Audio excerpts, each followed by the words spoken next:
This is Lynnie Winterstrom, Common Sense Health Expert, and welcome to the Wild and Free Healthy You podcast. Without your health, there isn't much joy in life. We talk about all facets of health, including lots of unconventional strategies, tools, and solutions from a holistic point of view. This podcast is all about inspiration, motivation, and expansion of your mind, your body, and your spirit, because your health is your number one asset. I want to make it easier for you to keep it that way. Now, on to the podcast. This podcast does not provide medical advice. The purpose is to promote consumer knowledge and information on various health topics. Always seek the advice of your qualified health practitioner. Yes. Thank you for joining us for the Wild and Free Healthy You podcast. Today's awesome and amazing guest is Carolyn Bormann. Carolyn, how you doing today? I'm excellent, thank you. I'm going to read your bio because you're one of you know so incredibly mucho, and I'm just so excited to be interviewing you. You're just a top-notch girly.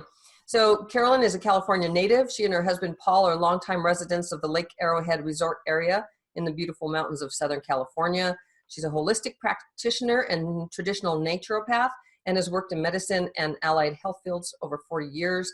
She specialized in medical hypothermia for cancer and chronic infections, BioOxidative Medicine, which is ozone, hyperbaric oxygen, etc., Enzyme Therapy, nutrition, hormone balancing. She's been an educator and trainer and co-developer of the Micro-Kinesiology method for biofield information analysis and manipulation for discovery and self-healing. In addition to having her own company, Arrowhead Healthworks, she is also the U.S. Director/Coordinator for Europa Institute of Integrated Medicine, a holistic medical clinic located in Tijuana, Mexico since 1989. That's quite a long time that you've been working there and I've been in healthcare since I was 18. I'm in my early 60s, so it's been my calling. So I've been, yeah. I went from the traditional allopathic model into holistic about 1986, I guess. Mm-hmm. And then I went even further into that, into a real true holistic, because even alternative doctors sometimes still use a standard of care model for their patients, and I've moved away from that. So what was the word that you said? Your byline for your show? Oh, unconventional health for unconventional people. Yep. Yeah. Yeah. So anyway. and there's no pill for every ill, nor is there an herb for every ill. No, everybody's unique as a snowflake, as they say. So is a snowflake? Yeah, as unique as a snowflake. Okay, there was a political thought that went through my head when you said that. Oh, no, not that kind of snow. I'm in California, I get it. Okay. So today, we're going to talk about Dmso, which I'm super excited because my viewers / listeners, since we have video and audio for this podcast,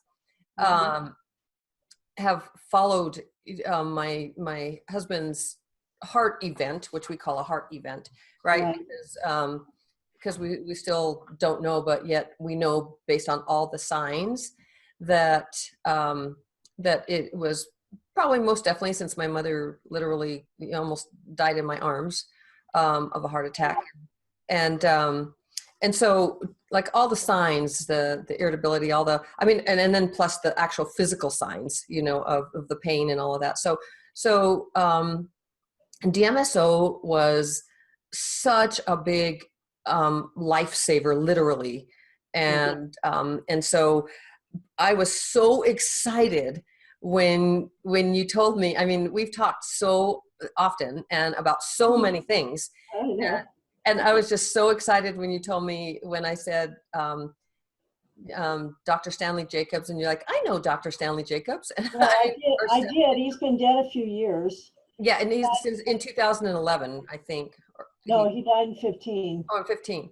Yeah. His son Jeff took over, many years. I mean, gosh, the guy was 91. Yeah. When I met him at a medical conference. He was lecturing down in the San Diego region. And there were several hundred of us that were in this conference because he didn't go out. I mean, he was in his 80s then. He was like, yeah, he was about 82. And he was taught, it was primarily for physicians, and it was about surgery, using it in surgery. But then, of course, he got into all sorts of other things. But so I had the privilege of being able to go up and stand around and chat with him and ask questions and, you know, tell him. Everybody was giving their war stories, talking about, you know, what they'd done with what kind of patients. Cardiovascular patients it really does help, because part of what you're dealing with is swelling inside the heart and in the blood vessels. And of course, Dmso will help bring all that down. You know, that's interesting, swelling, because it's also constriction. Well, same. So, that's the same, swelling and constriction? When when a vessel swells, it constricts the blood flow. Oh. Okay. Yes. Like a spasm. Yeah, you're right. Yes. Yeah.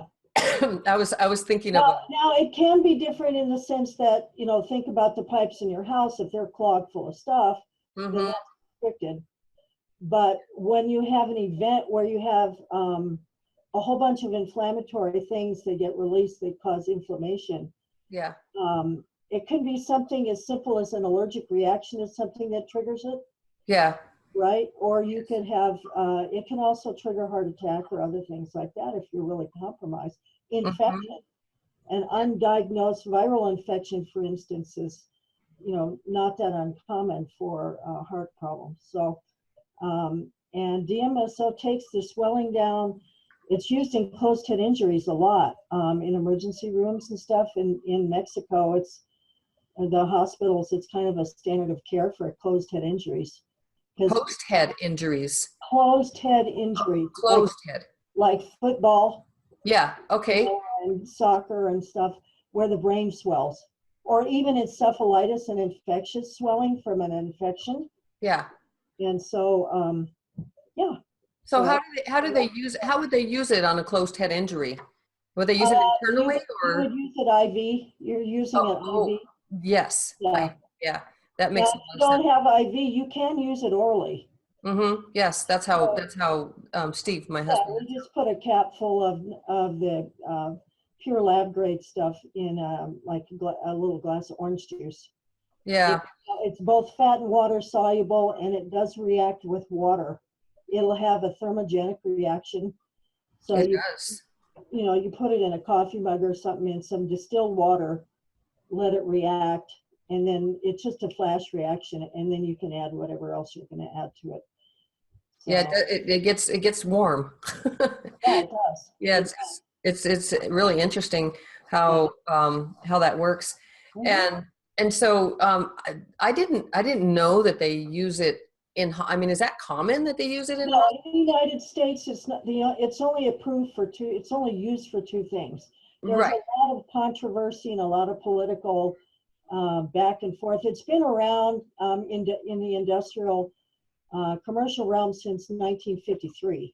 And then in the 60s, Dr. Jacobs started publishing in the early 60s. And it caused a firestorm with the FDA. I mean, they didn't know what to do because it was so universal in its applications in almost every area, you know, drug delivery, or, you know, bringing down swelling, or there's even anti-tumor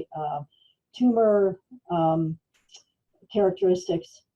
And so one side wanted to have it be completely approved, and the other, you know, there was a lot of infighting. Yeah. Because people wanted to apply. See, because Stanley Jacobs and Dr. Hirschner would never give permission for the patents. So they couldn't sell the patents. Nobody could have an exclusive patent. So that was part of the problem that was. But wasn't, I mean, it's a natural. It comes from like craft wood pulping, wood pulper. It used to be Weyerhaeuser Paper was the contract company that Dr. Hirschner and Stanley Jacobs, it was extracted from pine tree bark pulp for many years, but now it's synthesized because, of course, we don't want to cut down the forest, or, you know. So to this degree, they're trying to save the forest, so they are synthesizing it now. And lots of different ways. I don't know the exact way synthesized. So it's no longer from. No. Interesting. That I didn't know. It hasn't been for about 20 years, actually. Well, Yeah. that's way before my time. Actually, it is, as far as learning about it. One of the best chemists and where we recommend people get it is Dmso store, the Dmso store. He's an actual medical chemist, and he knows what he's doing, and he makes very pure stuff at a very reasonable price. It is reasonable. That's where I get mine. Yeah, that's the best place. It's, Dr. Jacobs' company sells DMSO liquid and MSM, because that's how you make MSM, is DMSO mixed with hydrogen peroxide makes MSM. But they're very expensive. They are expensive. I went and looked at his site specifically for that, and I was like, I thought, Dr. Stanley Jacob would have wanted to get it out there, because that his whole life was predicated on healing with DMSO and in so many ways. Well, he was a surgeon at Oregon Health Sciences University, and that still to this day, Oregon is the only state in the union where you can use it surgically. Really? So that if you go in, because it dissolves scar tissue and it prevents adhesions. It does dissolve scar tissue. Which is a really horrible complication of a lot of, so like I had 2 cesareans. Yes. And I have a lot of adhesions, and I would have loved to have, because what they have to do in order for it to work that way is you have to square it right on the area. Do you have to use that? He would have, say, if you were to have the cesarean, they would have had to use it then during the surgery in order to avoid they cut you open, get the baby out, and then start cleaning stuff up. And before they close you, the last thing they do is squirt 20% solution in there.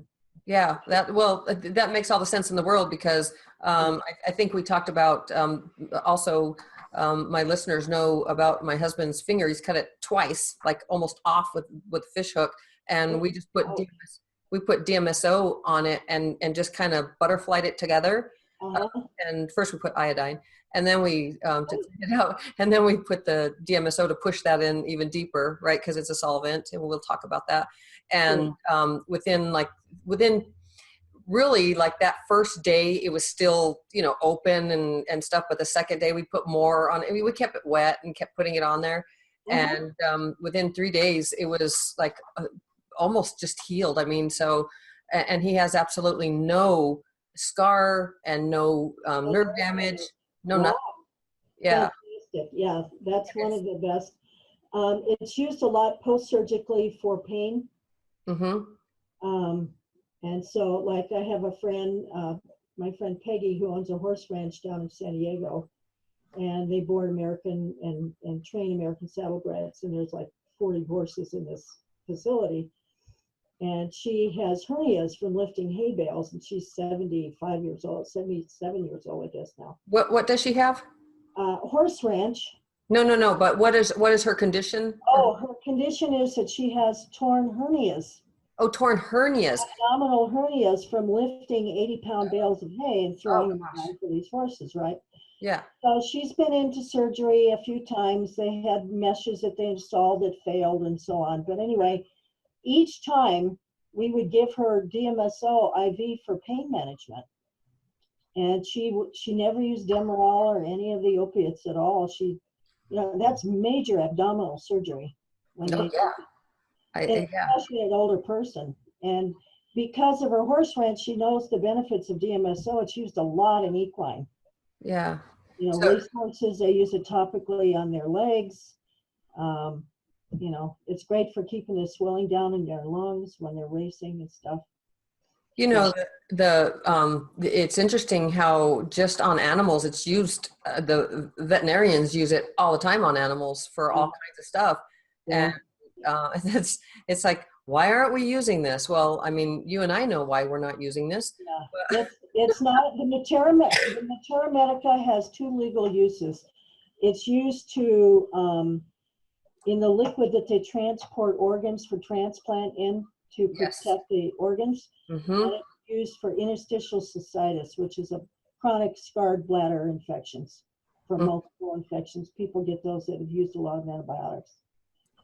And, So, and that's it in the United States, the FDA. But good luck trying to find a doctor that knows what to do with it Yeah. for interstitial cystitis. Yeah, So, I don't even know. I know what to do. You just got to get a catheter up there and put a 20% solution in a syringe and flush it out, in and out. And you do it several times, like 3 times in a week, and it'll dissolve the scar tissue that's developed and take down the swelling. And it's great for pain. It's wonderful. But nobody knows how to do it. So the doctors in Tijuana, we've done a lot of that. So I even have prostate patients that do it on themselves. Yeah, well, I mean, that's my brother is taking that internally.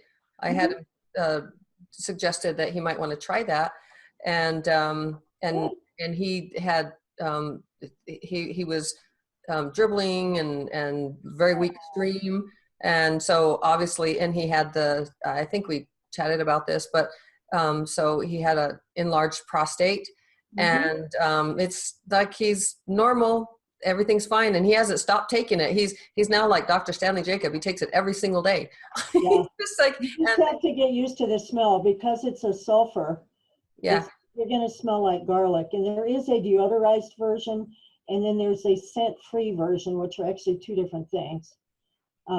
We use the deodorized version for IV at the clinic so that people don't. But you can only deodorize it. They run it through uric acid crystals to deodorize it, and you can only deodorize it about 50%. Oh, really? I didn't know you could. So then you don't stink. Like decaffeinating coffee, you can only take so much of it out. Yeah, yeah. But so then you don't get all stinky like my husband Not was. as much, no. Yeah. Because I do wonder about Dr. Stanley Jacob, if he, for his 40, or it had to been like, because he died in 2015 and he took it up till his death, from what I understand. But I don't know about his alternative, how he did with his diet and all that stuff, He was a surgeon, and most of the even alternative surgeons and doctors I know have a tendency they'll add alternative things in, but they don't necessarily they're not holistic. They're alternative. Oh, that's interesting. I mean, so this. I'm telling you, I sit at these alternative medical conferences, and they're in the bars drinking the booze just like everybody else. So I'm sitting there with my club soda, and and these guys are pounding them back, and it's like, oh my God. We have to relax. We just did surgery. Exactly. Well, it's true. They do, they do have, sometimes can have an addictive personality, but anyway. Yeah.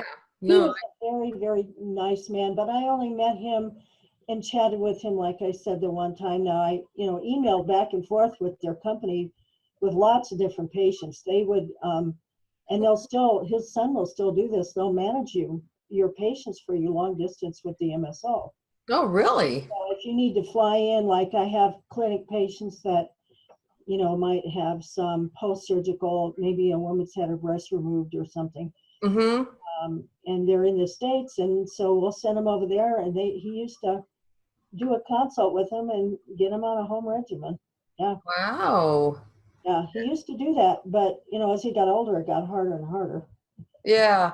I don't know if Jeff is still doing that or not, but anyway, they used to. Because now you can do it yourself, and you have been. Yeah, well, there's so much information, and they just released, I think 2 years ago, his book. Stanley Jacob actually wrote a detailed book on the use of Dmso in surgery and medical diseases, I think it's called.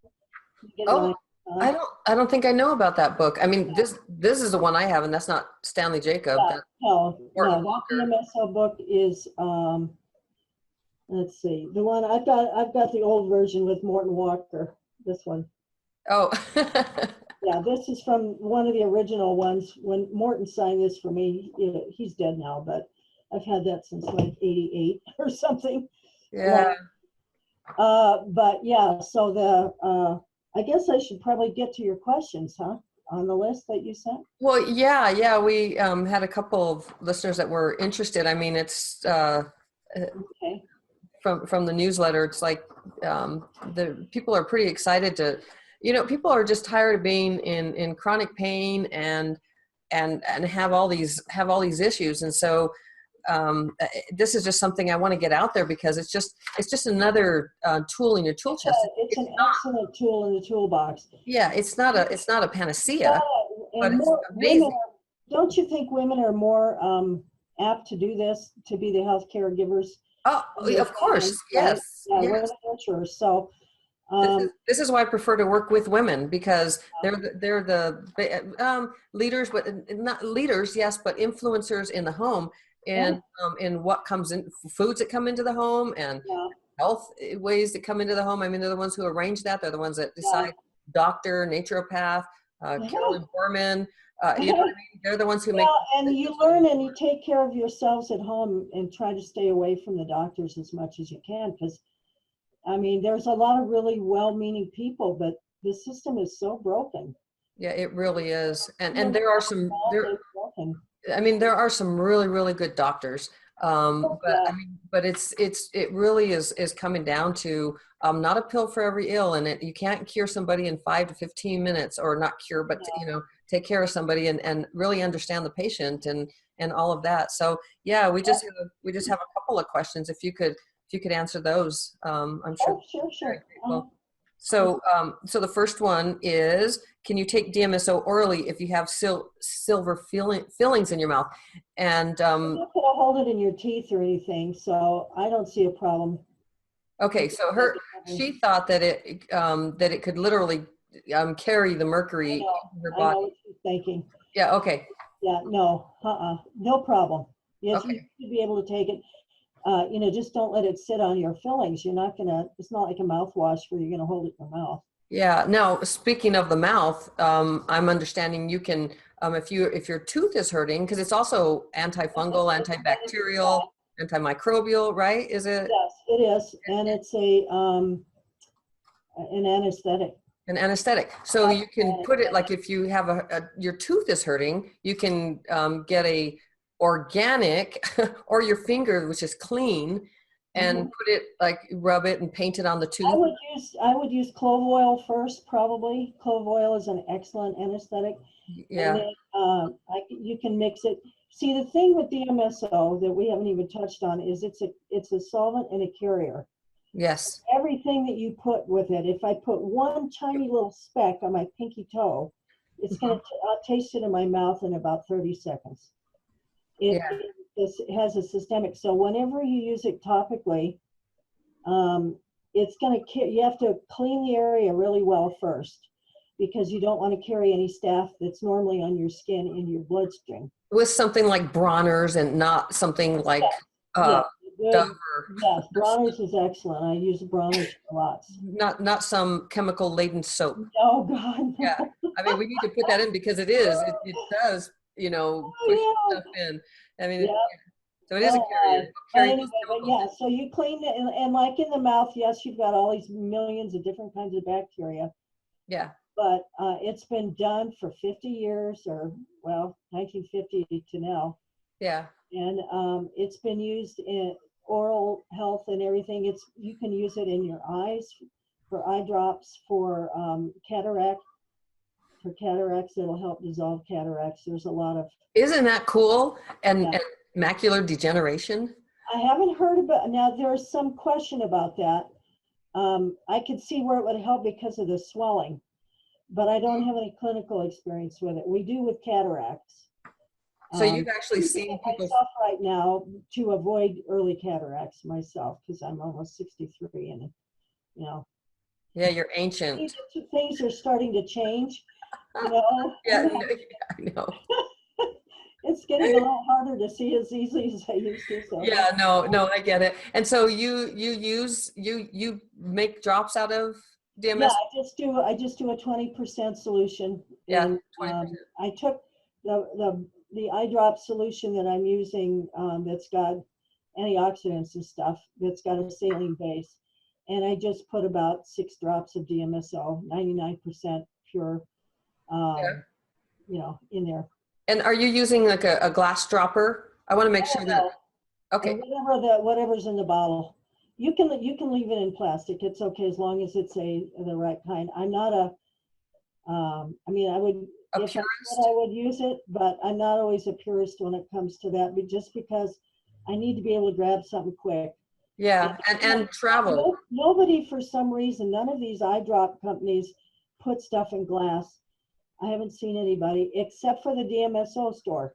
Yeah, and which they always do, and Yeah. that's where I get mine. Which is great. But and I manufacture iodine, and I have all sorts of glass bottles, but I haven't transferred it yet. Because you have to squeeze it to get it into your eye. So Yeah, well, I want to make sure that the listeners understand how to do this. So you would pull your eye down and just put it in the bottom there. But the solution, the Just one solution. drop.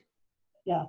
No, the solution. How do you create the solution of 20%? Oh, okay. So 10% would be nine parts to 1 part. Okay. So 8. If I'm going to put 1 ml of Dmso, I'm going to put 9 mLs of milliliters. Distilled water. Okay. Or saline, sterile saline that you get, like Ocean or one of those products that are saline. So, and you put, didn't you say you put 6 drops of that in your eye? I just put 6 drops of the pure Dmso in an existing eye formula that I'm already buying. Oh, okay. Just to push that in and dissolve. Yeah, and to keep it, and it really does work. It works really well. It helps with when you get tired at night and you get a little blurry.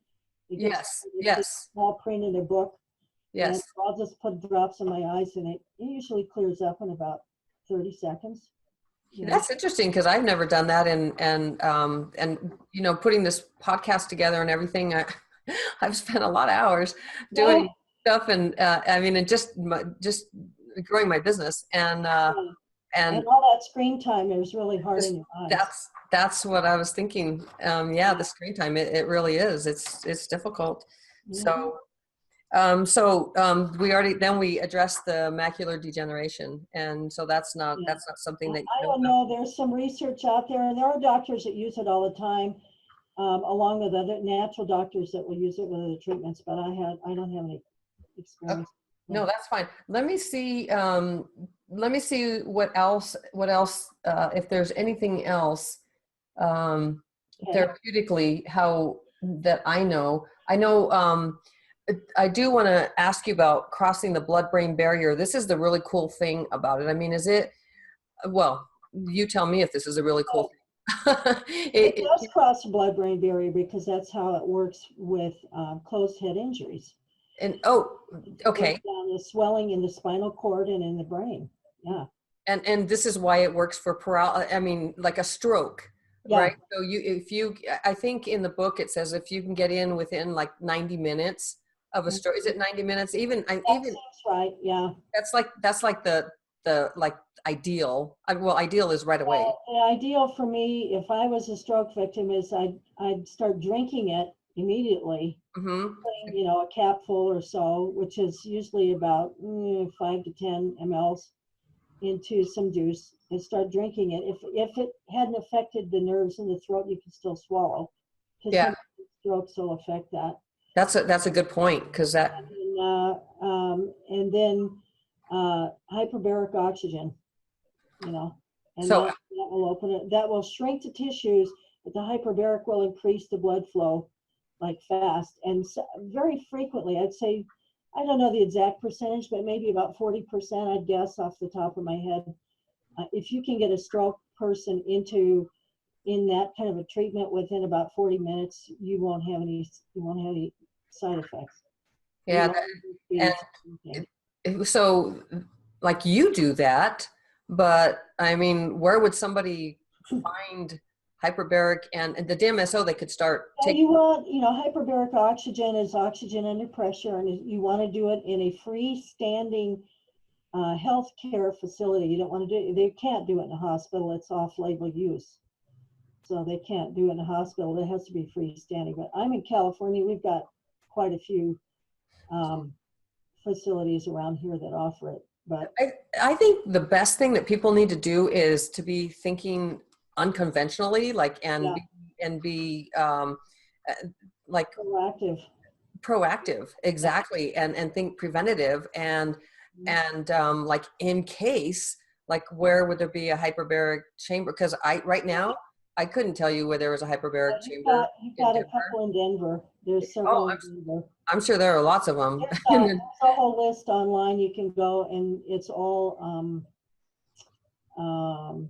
facilities that do off-label use, because the labeled use is based on Medicare codes, and there's only 13 uses, but there's over like 100 different applications, and it's fantastic. You're pressurizing the oxygen into the body beyond the blood. You're squeezing oxygen in between the cells and the lymph everywhere. And it takes down brain swelling really fast. Wow. So when you put that together with Dmso, Mm-hmm. like a no-brainer. No kidding. I mean, I'm Oh, not. yeah.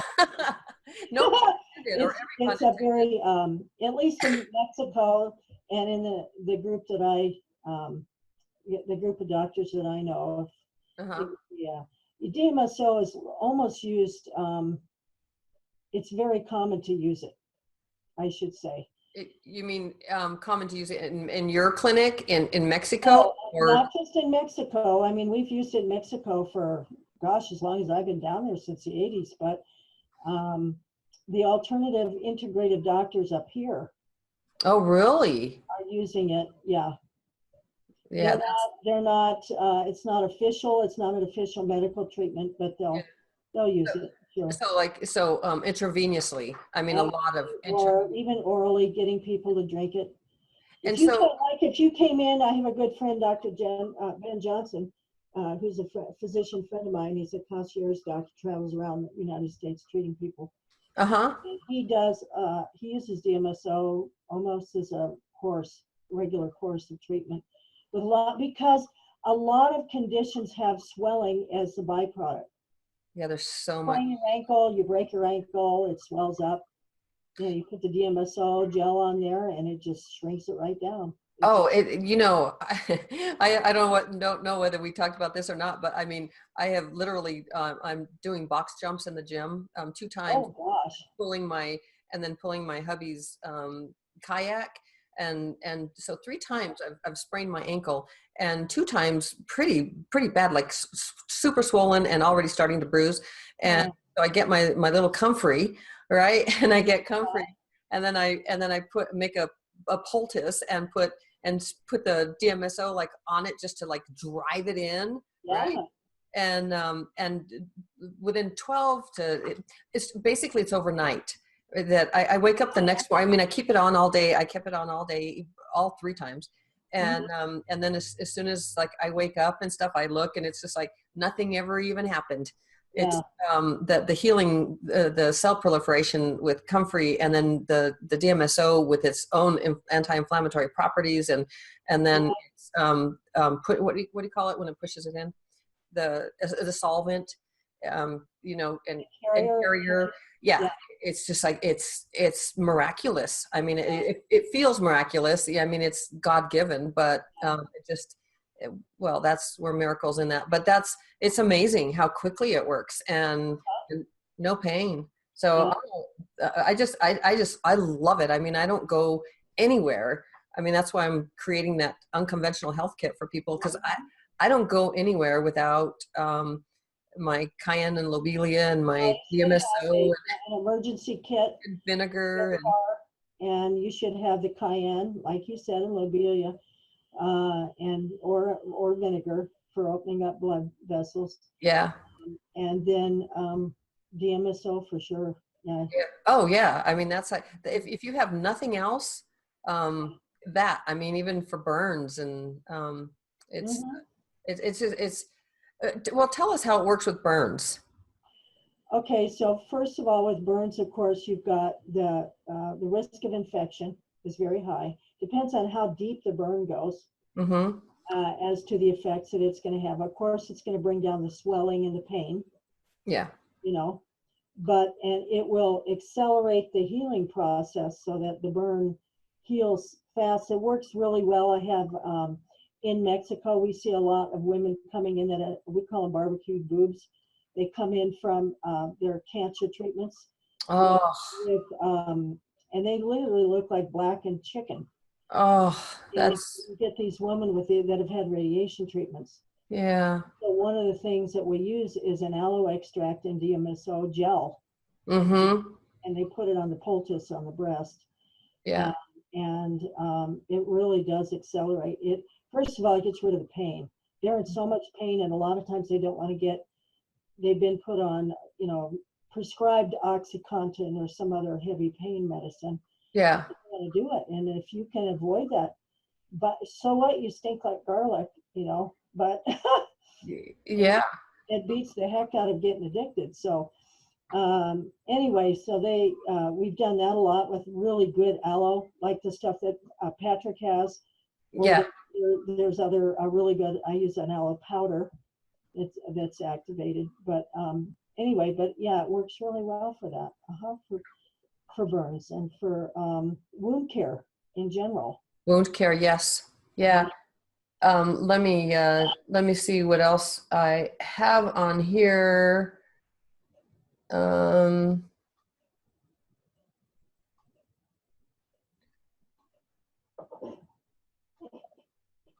I think chronic pain, arthritis, sprains, strains, stroke, we talked about that. Angina, heart attacks, we talked about that.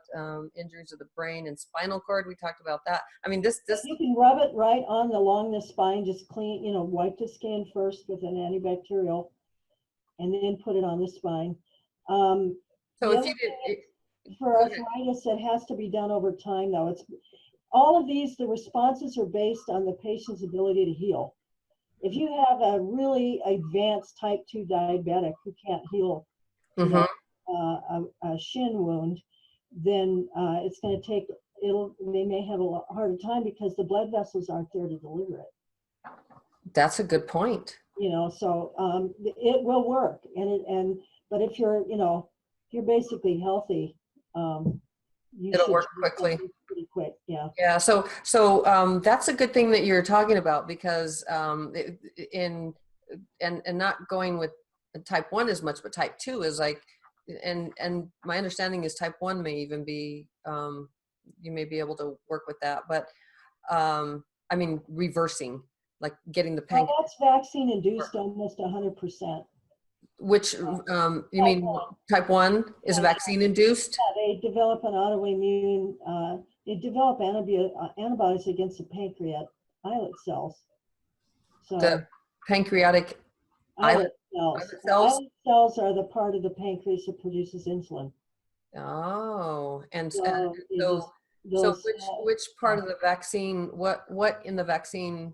I don't know yet. I've never dug into find out if it's, because this was happening before they were putting mercury in. Mm-hmm. So I don't think it's the mercury. Probably my best guess is the aluminum. But that aluminum is, Dr. Tenpenny would have a better idea than I. Dr. Tenpenny knows a lot. Okay, so getting, just because that's a whole different topic. We won't go there, but anyway, yeah. But keloid scars, burns and bruises. It can help. Anytime you have an injury where you tear or injure the skin, it's going to help with the scarring. Especially if you have a tendency to do keloids, it'll reduce it. You want to have a scar.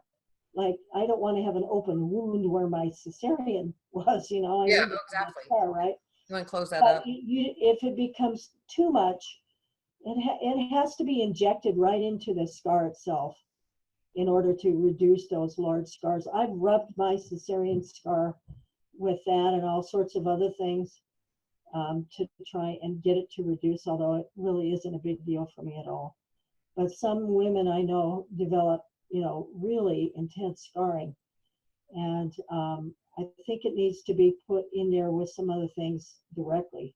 So directly meaning you get a needle and literally put it in, it has to be done at a doctor's office that knows what they're doing.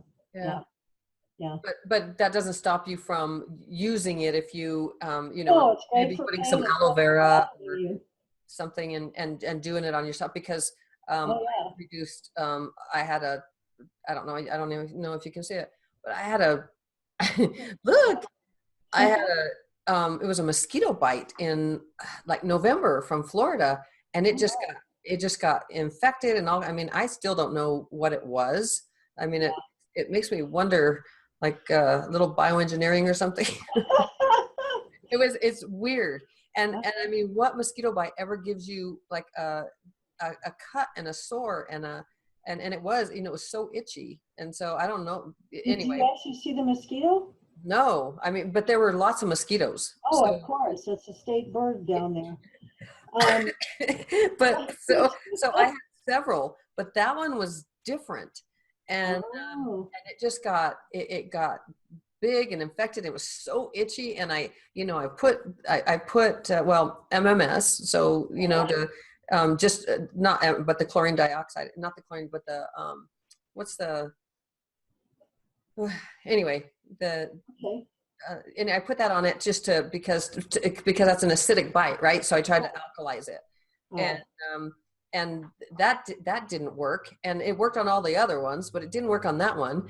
And so this is the whole thing was just really weird, and I still have a bump there. And so, but anyway, I used the Dmso. Nettles, stinging nettle. Yeah, maybe stinging nettles would work. Yeah. Get it in there, just whip myself. Instead of gosh, I know. I need to go get some in the and just get it in there.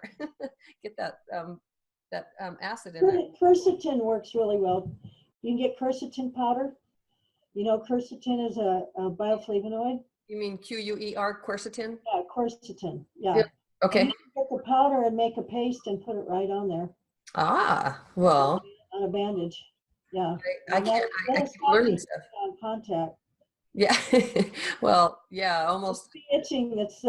Comfrey is very itchy. I mean, very. Yeah, comfrey works well too. Sure. That's really good. So quercetin. Okay. I'll get some of that. And then headaches, even. I'm just reading from like all the different things that it works with, but like. Okay, so there are so many things. I'm going to give you a couple of websites that your listeners can go look at. Okay, that's good. There's so much out there, and there continues to be more publications. This is what I love. It's not a miracle thing, but I mean, I want people to like put this in their medicine chest and have it available, because it's fascinating how quickly it works and how many uses it has. Yeah. So dmso.org is Dr. Stanley Jacobs' website. And so he's got, that's your archives of all of the studies that have been published so far. Mm-hmm. And then if you go on and you do a DMSO book search on Amazon, you'll come up with about 6 really good books. The ones that you have, Archie Scott's book.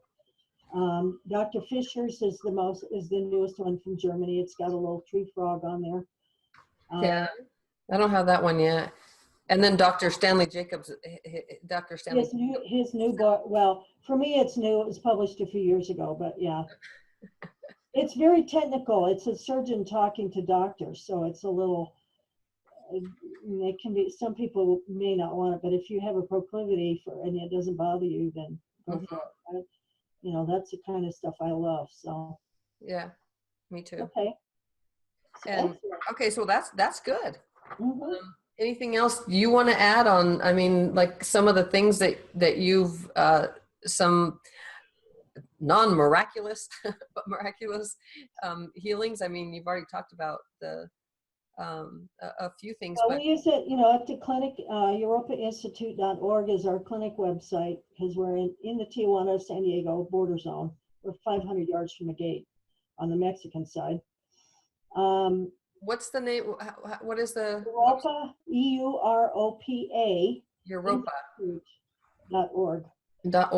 Okay. We're a very small Christian clinic. Dr. Sonia is a surgeon and a true holistic physician. She's really great. She and her husband, Dr. Freeman, started our primary focus is the treatment of cancer using hyperthermia, heat. We're going to talk about that. I hope at some point we can go into that, but because you've had great success with that. Well, compared to considering the patient base that we get are end stage most of the time.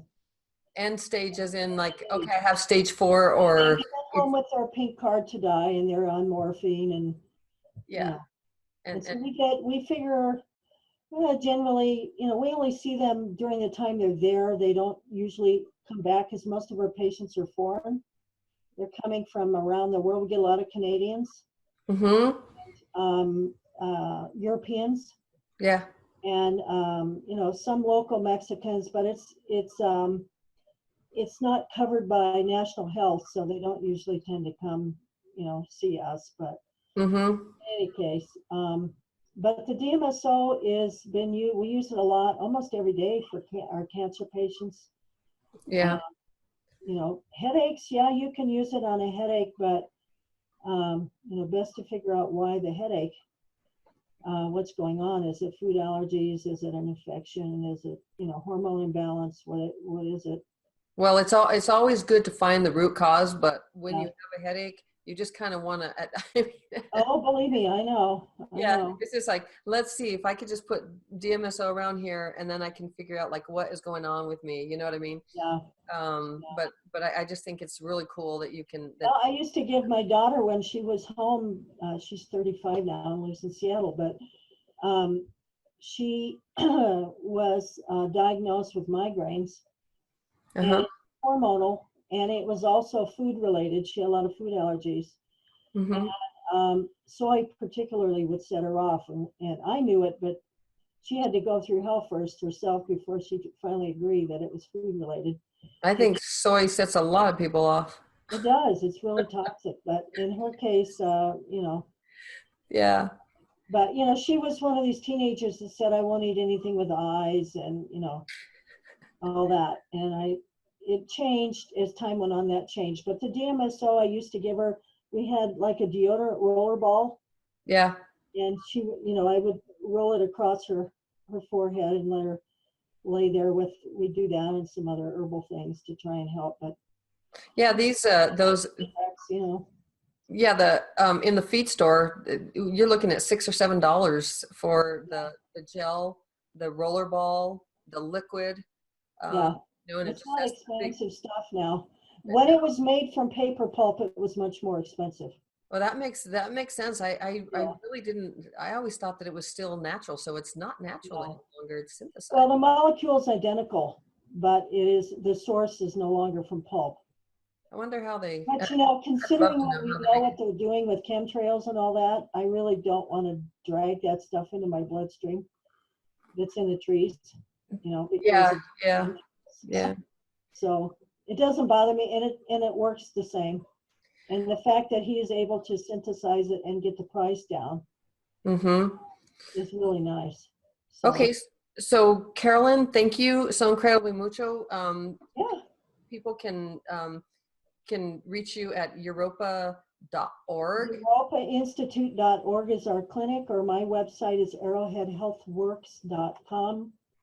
And And if they I want to encourage listeners, if you have literally anything, to go to Arrowworks to Carolyn's website. But I mean, she's there.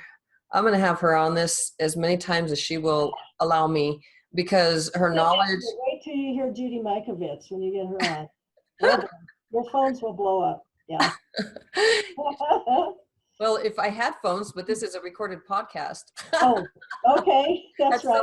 At some point it'll be live, but this is, okay. Well, that's good to know. You want me to give out my phone number or not? It's absolutely, if you want to have the office number here.